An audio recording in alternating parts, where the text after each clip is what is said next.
Hello students. तो video में उसमें कुछ बीच में मेरे को रोकनी पड़ी थी, कोई इशू हो गया था। तो अभी हम नेक्स्ट क्या बात करेंगे कि 3 पॉइंट्स कोलिनियर हैं या फिर ट्रायंगल फॉर्म करेंगे, हम ये चेक करेंगे। तो वो चेक कैसे करते हैं उसको देखो। अभी जैसे पॉइंट है P Q and R, 3 point है। देखो हम डिस्टेंस 3 पॉइंट है तो कितनी डिस्टेंस होंगी हमारे पास पी से क्यू के बीच की, उसको कैसे लिखेंगे पी क्यू। एक डिस्टेंस क्या होगी क्यू से आर के बीच की, और तीसरी डिस्टेंस क्या होगी देखो इन दोनों के बीच की, इन दोनों के बीच की, और फर्स्ट एंड थर्ड के बीच में डिस्टेंस पी आर। ठीक है, तो फर्स्ट अगर हम बात करें कोलिनियरिटी की 3 पॉइंट्स की, P Q and R collinear होंगे कब, इफ कोई दो डिस्टेंस जैसे P Q plus Q R, कोई दो डिस्टेंस का सम तीसरी डिस्टेंस के इक्वल आ जाए तो कोलिनियर बोलेंगे। और अगर कोलिनियर नहीं है तो मैंने क्या बताया, ट्रायंगल फॉर्म करेंगे, यानी कि नॉन कोलिनियर एंड, या फिर हम बात करें क्या नॉन कोलिनियर है तो क्या फॉर्म करेंगे ट्रायंगल। देखो नॉन कोलिनियर है तो ट्रायंगल फॉर्म करेंगे, यानी कि P Q R form a triangle कब, इफ कोई दो distance P Q and Q R का सम जब बड़ा हो तीसरी डिस्टेंस से। अब देखो इस डिस्टेंस की जो मैं बात कर रही हूँ, हम अब दिमाग में ये आ रहा होगा ये दो डिस्टेंस कौन सी होनी चाहिए और ये तीसरी कौन सी, यानी कि सम किन का लें और इक्वल किसके रखें। तो क्या देखना है, देखो 3 डिस्टेंस हैं, एक डिस्टेंस बड़ी, मतलब बड़ा तो होगा ही 3 नंबर्स में से कोई एक। तो जो छोटी डिस्टेंस है ना, मैं इसको स्मॉल 1 नाम दे रही हूँ, इसको स्मॉल 2। जो छोटी दो डिस्टेंस है उनका सम तीसरी लार्जेस्ट डिस्टेंस के इक्वल आ जाए, तो इक्वल आए तो कोलिनियर।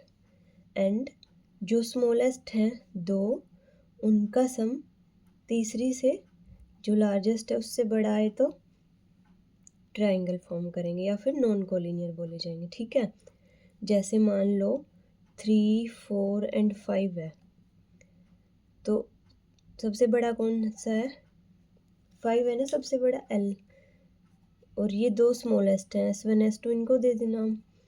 तो 3 + 4 कितना हुआ 7, नहीं है ना इक्वल लार्जेस्ट के, क्योंकि ये 5 है।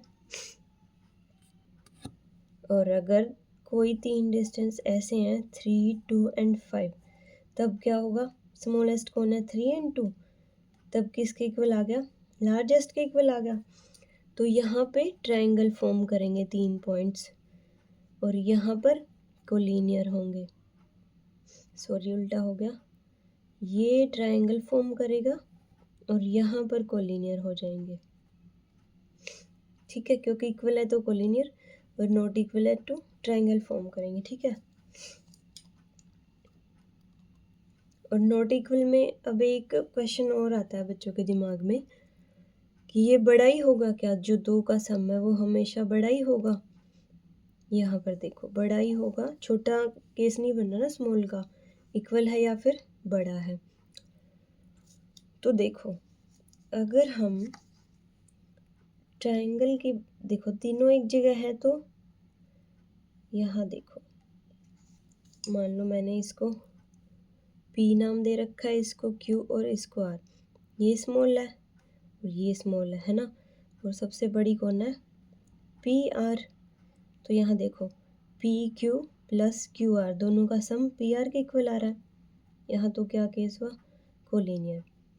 और यही पॉइंट्स अगर ट्रायंगल फॉर्म करें, यानी कि दो एक लाइन में है, तीसरा कहीं और है, P Q एंड R,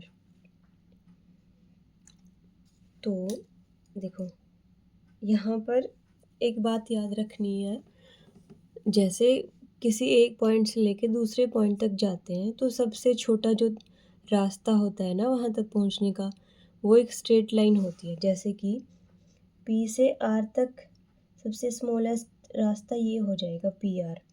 अगर मैं इसके अलावा ऐसे घूम फिर के जाऊँ, देखो कैसे जाऊँ मैं, पहले पी से क्यू पे जाऊँ, फिर क्यू से आर तक जाऊँ, ऐसे ही जा रही हूँ ना, P Q plus Q are, यानी कि मैं पी से आर तक ऐसे घूम फिर के जा रही हूँ। तो स्ट्रेट लाइन सबसे छोटा रास्ता है, तो घूम फिर के जा रही हूँ तो बड़ा होगा ना वो रास्ता। तो दोनों का सम क्या हुआ, बड़ा, किससे, स्ट्रेट लाइन से जो आर तक पहुँची। इसलिए सिर्फ बड़े का केस बनेगा, छोटा नहीं बनेगा, ठीक है। ये तो था बेसिक। अब हम क्वेश्चंस पर आते हैं। देखो एक्सरसाइज करेंगे डायरेक्टली 7.1। अब 3 पॉइंट्स की बात है तो हमें क्या करना है, कोलिनियर चेक करने हैं या फिर नॉन कोलिनियर, नॉन कोलिनियर या फिर ट्रायंगल बोलें तो ट्रायंगल चेक करनी है। लेकिन ट्रायंगल में टाइप पूछेंगे वो हमसे कि ट्रायंगल फॉर्म कर रहे हैं तो कौन सी टाइप की ट्रायंगल फॉर्म कर रहे हैं, ठीक है, वो हम क्वेश्चंस के थ्रू ही देखेंगे।